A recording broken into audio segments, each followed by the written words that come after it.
ఏది అయినా ట్రై చెయ్యి ఆచి చికెన్ మసాలా. ఆచి చికెన్ మసాలా 26 సంవత్సరాల నమ్మకం, లక్షలాది సంతోషకరమైన వివాహాలు. తెలుగు మ్యాట్రిమోనీని డౌన్లోడ్ చేయండి. విజయ్కి జై కొడుతున్న వేరే పార్టీ ఎమ్మెల్యేలు, ఇంతకీ ఎవరా ఎమ్మెల్యేలు, ఎందుకు జై కొడుతున్నారు ఏంటి అనేది ఈ వీడియోలో మీకు పూర్తిగా విశ్లేషిస్తా.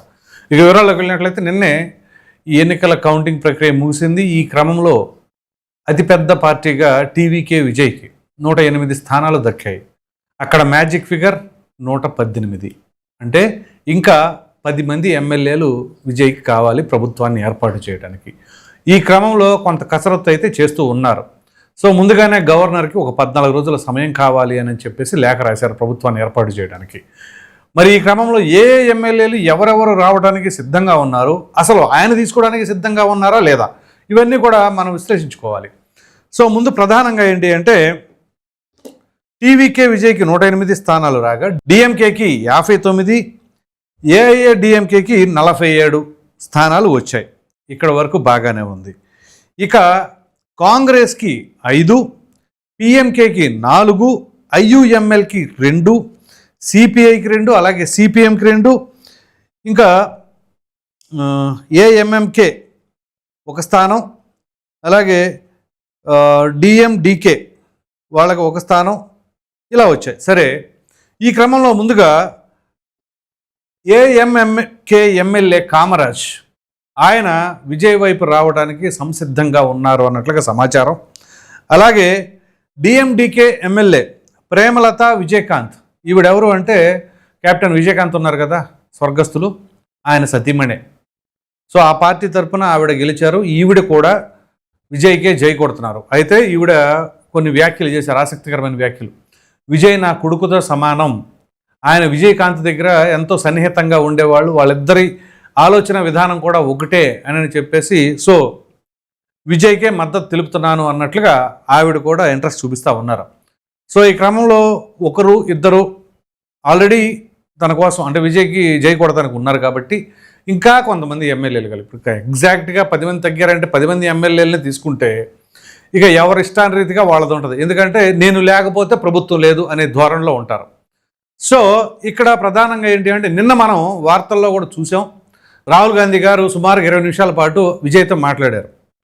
సో ఈ విజయ్తో మాట్లాడింది ఏంటి, ఒకవేళ ఆ పార్టీకి సంబంధించిన ఎమ్మెల్యేలనే తీసుకొని ప్రభుత్వాన్ని ఏర్పాటు చేసుకోవాలి అని అంటున్నారా? ఇక్కడ ప్రధానంగా గమనించవలసిన అంశం ఏంటి అంటే కాంగ్రెస్ పార్టీ డిఎంకేలోని భాగస్వామి, పొత్తులో ఉన్నారు. పైగా ఇక్కడ పోరాటం చేసింది ఎవరితో, ప్రభుత్వం మారాలి అని చెప్పేసే కదా విజయ్ ఫైట్ చేసింది.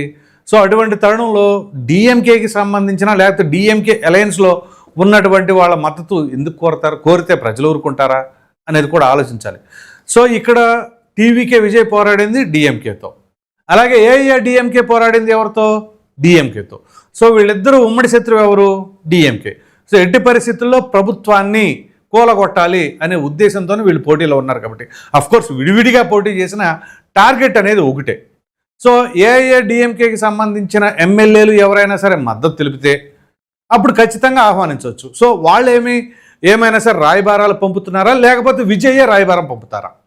ఎందుకంటే మనం ఫైట్ చేసిందే ఈ డిఎంకే మీద కాబట్టి సో డిఎంకే వాళ్ళ మద్దతు నాకు అవసరం లేదు, ఏఐఏడిఎంకే వాళ్ళ మద్దతే నేను కావాలనుకుంటున్నారు అని చెప్పేసి అంటారా? ఎందుకంటే ఇప్పుడు ఏఐఏడిఎంకే ఏంటి అంటే ప్రతిపక్షం. సో ఇప్పుడు వాళ్ళని కూడా తీసుకొచ్చుకున్నట్లయితే ఒక 20 మంది వచ్చారనుకోండి, కొంచెం స్టేబుల్గా ప్రభుత్వం ఉంటుంది. ఇప్పుడు ఉదాహరణకి తెలంగాణలో 65 స్థానాలతో కాంగ్రెస్ పార్టీ అధికారంలోకి వచ్చింది. మ్యాజిక్ ఫిగర్ ఎంత, 60. ఇంకా 5 స్థానాలు మాత్రమే మెరుగ్గా ఉంది. సో కానీ బలంగానే ఉంది ప్రభుత్వం, ఎక్కడా కూడా బెస్కే అవకాశం లేకుండా రేవంత్ రెడ్డి పరిపాలన కొనసాగిస్తున్నాడు.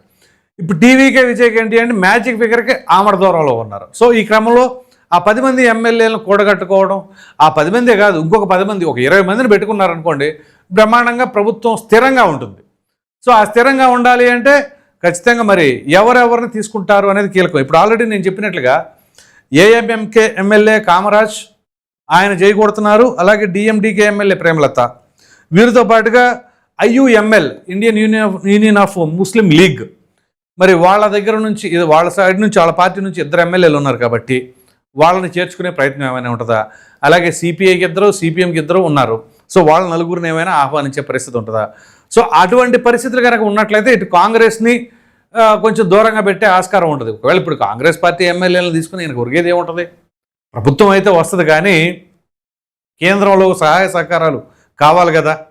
సో కేంద్రంతో సఖ్యత ఉండాలి కదా.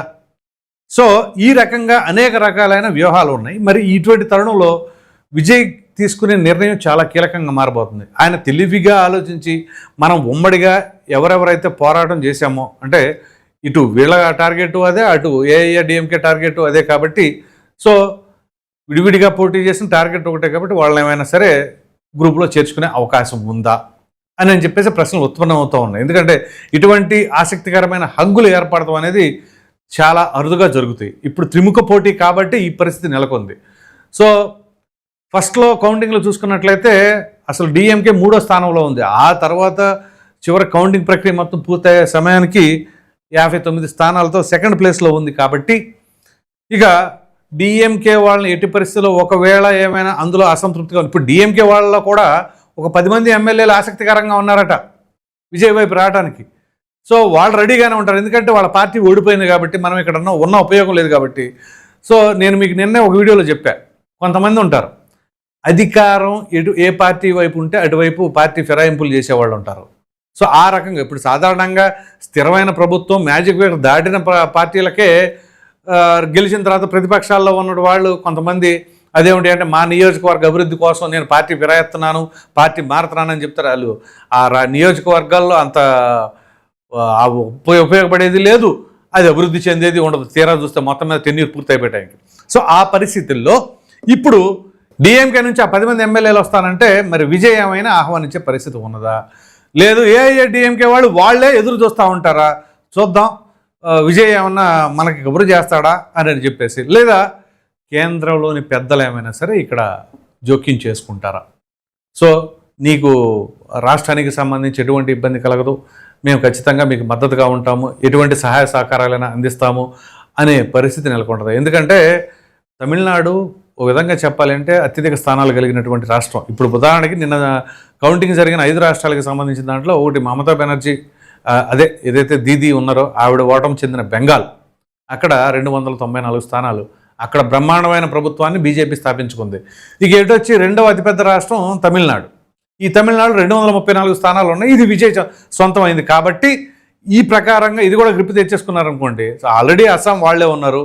ఇక ఎటొచ్చి మిగిలిపోయింది కేరళ ఒకటే. కేరళలో యూడిఎఫ్ ఉంది, కాంగ్రెస్ పార్టీ.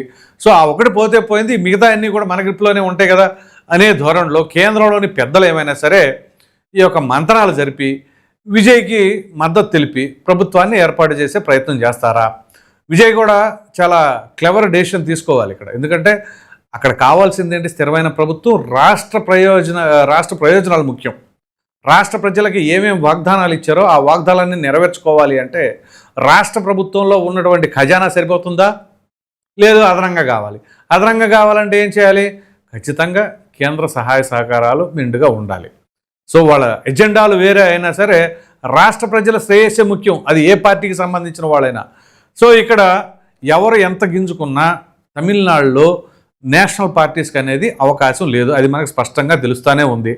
సో ఈ దక్షిణాదిలో వాళ్ళ ప్రభావం పెద్దగా ఉండకపోవడంతోనే ఇక వాళ్ళకి ఎవరెవరైతే సఖ్యతగా ఉంటారో వాళ్ళ ద్వారా వాళ్ళ యొక్క ఎజెండాని లేకపోతే వాళ్ళ యొక్క విధానాన్ని తీసుకువెళ్ళాలి అని చెప్పి అల్టిమేట్గా కావాల్సింది ఏంటి? ప్రజలకి మంచి ప్రభుత్వం కావాలి, మంచి సదుపాయాలను అందించాలి, వాళ్ళకి మంచి అభివృద్ధిని చేసి చూపించాలి. ప్రధానంగా యువతకి, అక్కడ నిరుద్యోగ యువతకి ఎవరెవరైతే ఉన్నారో వాళ్ళకి నిరుద్యోగ భృతి ఇస్తానని, అలాగే మహిళలకి 2,500 రూపాయలు ప్రతి ఆడపడుచుకి ఇస్తానన్నారంటే అది ఎంత పెనుభారంగా మారబోతుంది. అలాగే గ్యాస్ సిలిండర్లు, ఉచిత గ్యాస్ సిలిండర్లు 6 సో ఆంధ్రప్రదేశ్లో 3 పెట్టుకుంటే అక్కడ దానికి డబల్ పెట్టేశారు. పైగా రాష్ట్రం ఎంత పెద్దది, 234 నియోజకవర్గాలంటే సో ఆ భారం అంతా ఎవరు వహించాలి? రాష్ట్ర ప్రభుత్వానికి అంత కెపాసిటీ ఉందా? నేను అందు గురించి చెప్పాను, ఎలక్షన్ కమిషన్ కూడా దీనిపైన చాలా సీరియస్గా ఫోకస్ చేయాలి. ప్రతి రాష్ట్రంలోనూ ఎన్నికలు వచ్చినప్పుడల్లా ఇష్టానురీతిగా మేనిఫెస్టోలు పెట్టేసుకొని ఆ తర్వాత లబోదిబోమని ఎక్కడి నుంచి అప్పులు తేవాలో తెలీదు, ఎన్ని బాండ్లు ఎన్ని సంవత్సరాలు పెట్టాలో తెలీదు, ఇక 1000 కోట్ల అప్పులు, చివరికి ఆ అప్పులకి వడ్డీలు చెల్లించుకోవడం పెద్ద పెనుభారంగా మారిపోతూ ఉంది. సో వాటి నుంచి విముక్తి పొందాలి అంటే ఈ కెపాసిటీకి మించిన హామీలు మాత్రం ఏ పార్టీ కూడా ఎట్టి పరిస్థితుల్లో మేనిఫెస్టోలో పెట్టడానికి వీల్లేదు అనేది స్ట్రిక్ట్గా ఎలక్షన్ కమిషన్ కనుక ఒక నిర్ణయం తీసుకుంటే కొంచెం అదుపు చేసుకుంటారు. ఎవరికి వాళ్ళు అధికారం కోసం ఏ రాష్ట్రంలోకి ఆ రాష్ట్రం ఏముందిలే మేనిఫెస్టోలో మనం ఇచ్చి పడద్దు తర్వాత సంగతి తర్వాత అని అనుకుంటే ప్రతి రాష్ట్రంలో అదే పరిస్థితి వస్తుంది. ఉదాహరణకి మీకు చెప్తాను, ఇప్పుడు ఆర్టీసీ ఉచిత ప్రయాణం అది కర్ణాటకలో మొదలుపెట్టారండి మహిళలకి. అది తీసుకొచ్చి తెలంగాణలో రుద్దారు. దాన్ని చూసి ఆంధ్రప్రదేశ్ మొదలుపెట్టింది. ఇక ఎక్కడ చూసినా ఈ ఉచిత బస్సు ప్రయాణాలంటే డబ్బులు ఎక్కడి నుంచి వస్తాయి ఖజానాకి? ఇక ఆర్టీసీ పరిస్థితి ఎలా ఉంటుంది? ఇంకా నయం, కేంద్రంలో మహిళలకి అందరికీ కూడా రైల్వేలో ప్రయాణం అని చెప్పేసి కేంద్రంలోని పెద్దలు చెప్పలా మేనిఫెస్టోలో. ఇక మొత్తం రాష్ట్రమే కాదు దేశం అంతా కూడా సర్వనాశనం అయిపోద్ది ఈ రకంగా ఉచిత హామీలతోనే. చివరికి ఎలా ఉంటుంది అంటే పూర్ అమాంగెస్ట్ ద పూర్, అంటే అత్యంత పేదరికమైన దేశం ఏదైనా ఉంది అంటే భారతదేశం. ఎందుకు ఉంది అలాగంటే ఇదిగో ఈ రకమైన ఉచితాలు హామీలు అవని ఇవని ఎవరికి వాళ్ళు స్వార్థపూరితంగా అధికారమే పరమావధి అనే ధోరణిలో ఇచ్చుకుంటా పోతే రాష్ట్ర ప్రజలు కూడా ఆలోచించాలి. ఎక్కడి నుంచి తెచ్చిస్తారు, ఖజానా ఎంత, ఆదాయం ఎంత, మరి అప్పులు ఎన్ని చేస్తారు, ఇవన్నీ కూడా ఆలోచించి ఉచితం అని ఏ పార్టీ అయితే చెబుతుందో వాళ్ళని తీసి పక్కన పడేయాల. నేను అభివృద్ధి చేస్తా, నేను మీకు ఉపాధి కల్పిస్తా, మీ ఆదాయాలు పెంచుతా, ఎలాగా అనేక రకాలైన పెట్టుబడిదారులను ఆకట్టుకొని వాళ్ళని తీసుకొచ్చి తద్వారా అక్కడ మీ కొడుకులకో మీ కూతుర్లకో ఉపాధి కల్పించి మీ ఆదాయ మార్గాలు పెంచే ప్రయత్నం చేస్తానని చెప్పేసి అన్న వాళ్ళకి తప్ప మీకు ఆ బంగారం ఇస్తా, మీకు ఈ ఫ్లాట్లు ఇస్తా, లేకపోతే ఇంకోటి ఇస్తా అని చెప్పేసి అంటే చివరికి రాష్ట్రమే కాదు దేశం కూడా మామూలుగా కాదు అప్పుల ఊబిలో కూరుకుపోయి, ఎప్పుడో గతంలో మనల్ని మొఘలులు పరిపాలించారు, చాణక్యులు పరిపాలించారు, ఆ తర్వాత బ్రిటిషర్లు పరిపాలించారు అని చెప్పేసి అంటారు చూసారా. ఇక ఆ తరహాలోగా మన దేశం కూడా వేరే దారి పెట్టే పరిస్థితి ఉంది. కాబట్టి ప్రజలు ఈ ఎన్నికలు చూడండి, ఆ మేనిఫెస్టోలు చూడండి, ఆ నాయకుల ప్రవర్తన నియమావళి, అప్పులు చేస్తున్నారా, ఆదాయం పెంచుతున్నారా, వీటన్నిటి దృష్టిలో పెట్టుకోవాలి. సో మొత్తం మీద చూసుకుంటే ఇప్పుడు తనకు మించిన భారం అన్నట్లుగా మేనిఫెస్టోలు పెట్టి ఇప్పుడు ప్రభుత్వాన్ని ఏర్పడించడానికి తల్లకిందులు పడి దానికోసం కొన్ని చోట్ల కాంప్రమైజ్ అయ్యి ఏదో పార్టీతో వాళ్ళ ఎజెండాలు ఏదైనా సరే మనం ప్రభుత్వాన్ని ఏర్పాటు చేయాలనే విధానంలో ఉంటారా, లేదు నా సిద్ధాంతం ఇది, సో నా సిద్ధాంతానికి కోసం ఎవరెవరైతే కట్టుబడి ఉంటారో వాళ్ళనే తీసుకుంటారా, ఏం చేస్తారా అని తెలియాలి అంటే మరికొంత సమయం వేచి చూడాలి. మరి మీరేమనుకుంటున్నారు ఈ వీడియో పైన అనే అభిప్రాయం అయితే కామెంట్లో తప్పకుండా తెలియచేయండి. Thank you.